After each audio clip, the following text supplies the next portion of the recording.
Hey everybody, another episode of Mark Fielder and Fielder Marketing. Today we have Jimmy Paschke from SurgeX and Vince from SurgeX, and they're going to give us a little oversight on what we're going to see at CEDIA this year in Indianapolis here coming in a couple weeks. Jimmy, why don't you tell us all about what's going on with SurgeX these days?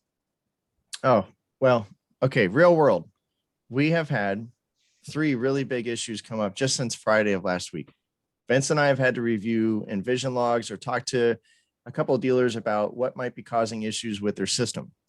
And if you want to know whether we have something for you to solve a real world problem that you might be having or have had or will have soon, you better get to our booth 4941, because there we're going to show you what we mean when we say we are focused on power quality, not quantity.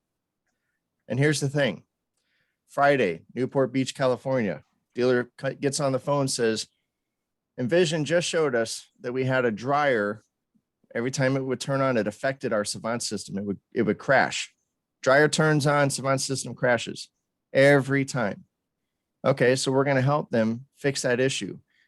The real fix is to dig into that wiring and get that resolved. But you know what? We have something that can isolate the system off of that wiring so that the Savant system doesn't crash if a dryer turns on.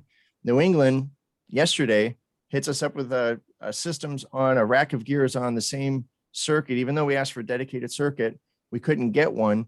We had to be on the same circuit as a compressor. Every time that thing kicks on, we've got an issue. We think we should use a UPS. Which UPS should we use? Well, if you want to learn which UPS you should use in that example, you're going to want to see our demonstration at the booth. Is that number 4941? 4941. That's right. What's that And then booth again? Yeah, 4941. 41. All right. And Vince, this morning, we literally just hung up to join Mark and Michelle. We just hung up with a company out of Chicago. And Vince, what was their issue? Well, we haven't really pinpointed it, but what we found was that they had voltage fluctuations both on the top side and the bottom side. Voltages were going up to 144 volts and down to in the 50s.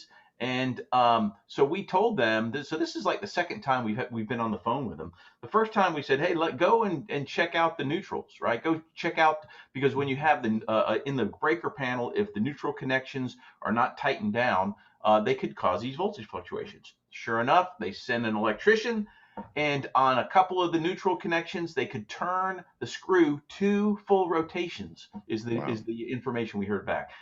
Then they continued to take data after that, and they found out that the overvoltage situations have kind of subsided. Now they're still getting some undervoltage issues, which maybe are power company related, but we're on that job. We're going to continue to take data. Actually, we're going to deploy more voltage monitors around the house to see if this is branch circuit or kind of maybe that's, the entire house is having these voltage fluctuations, which kind of points to maybe the power company's got the issue. So, the more data you get, the more you can figure out what the problem is and drill down. And that's what we're about, Mark and Michelle. Vince and I are about not selling a box. And we really want to help our customers get to the root cause of some of the problems that we're seeing in the field as it relates to these logs that come to us on a daily basis.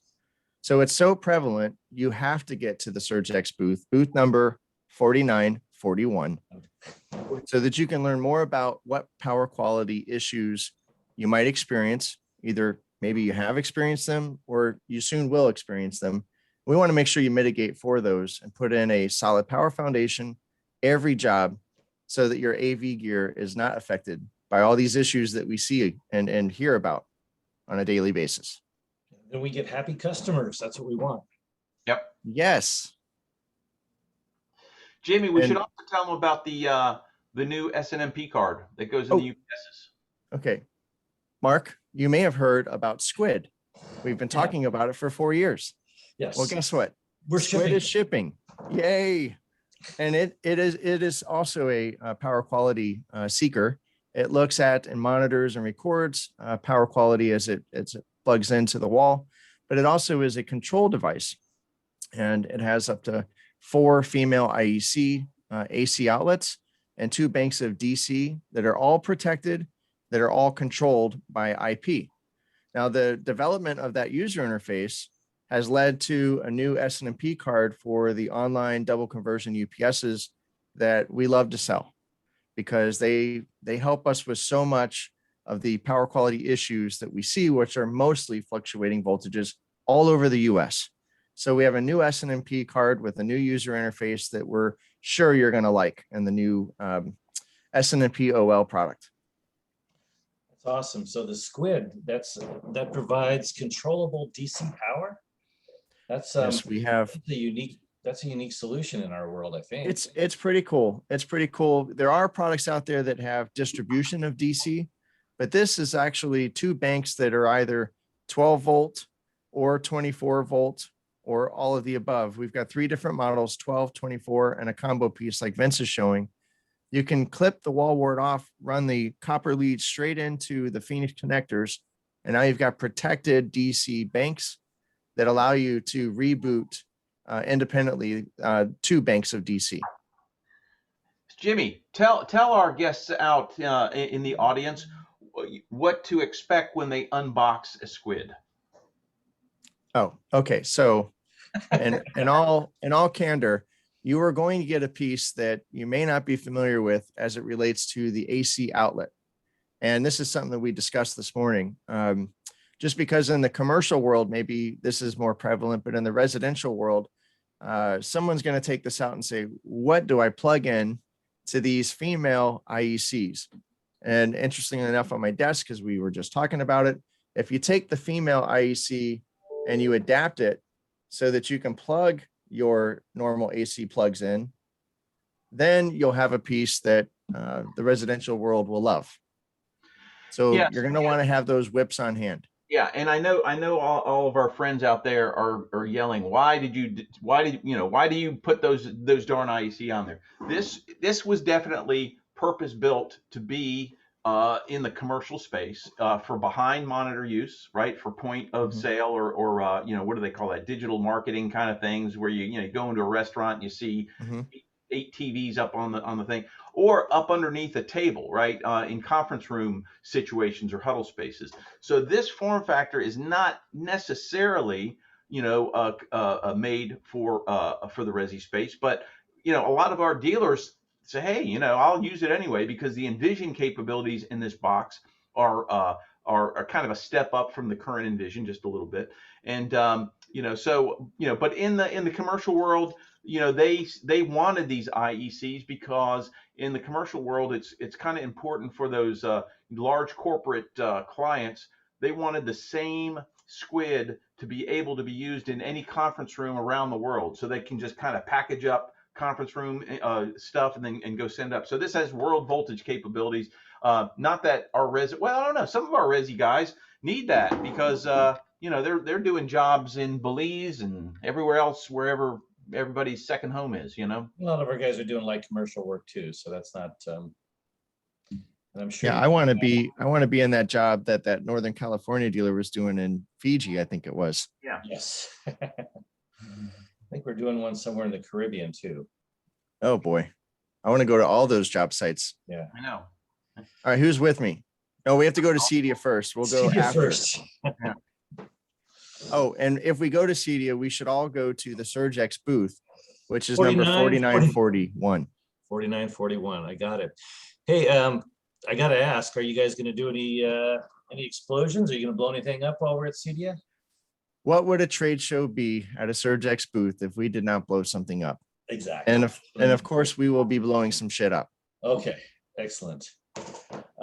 The new, so I think we traversed right over the new S&P card for the UPS. Is there any new features for it, or just a nice we really just want to showcase the UPS technologies. The fact that there's a new S&P card with a better user interface, I think that's secondary. Although I will say, email alerts will be a thing now.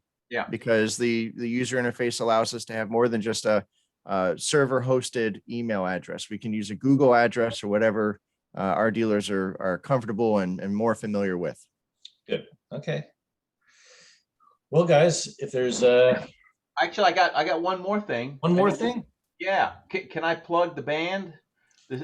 The CE Yeah, please. All-Star Band will be playing on September 1st, which is the first Wednesday of the show at, I think, 5:30 p.m. I'm sure you will be able to find us because we will be quite loud. I think we're going to be just setting up a stage right on the floor of the show, like we did last year. This is the CEDIA All-Star Band? CEDIA CE Pro All-Star Band. Well, for anybody who's watching this, that's worth the ticket right there. Absolutely. These guys are great. I think Jimmy, will be playing the drums. No, just I'll be air drumming. It's drumming. probably Tim from D Tools, if I had to guess, and he's awesome. Yeah, no, actually, he's going to be our lead singer. Okay. What? So who's playing drums? I should know this. I'm terrible. You know, what's really cool about this band is it's made up from people all over the industry, and you know, me being kind of new to the industry, I don't know all these guys, but we learn these songs on our own, and then we will get together on like Monday and Tuesday and have 2 rehearsals at best, and then do a show. And you know, and this year, like last year, we're going to have a horn section. It's always exciting to have a big old horn section. We're going to play some, you know, a little bit of Chicago, other kind of horn centric bands, a little bit of Beatles in the mix too. So it's going to be a very fun, a fun evening. And I hate that I don't know all my band mates' names right off the bat, but Tim is definitely our lead singer. I forgot he's multifaceted, that guy. Yeah. A lot of talented folks over at CEDIA. Hey, well, thanks, Jimmy. Thanks, Vince, for joining us. Thanks for Michelle for hosting us. Yeah. But one more thing, Vincent. Garrett's our drummer. Who? Jim Garrett, you know him? Oh, okay. Yeah. Yeah. All right, guys, we'll see you at CEDIA. All right. Bye. At booth number 4941. 41. And Wednesday, the CE Pro All-Star Band. All-Star Band. All right. 5:30 p.m. All right, guys. Local Take care. time. Bye. Bye.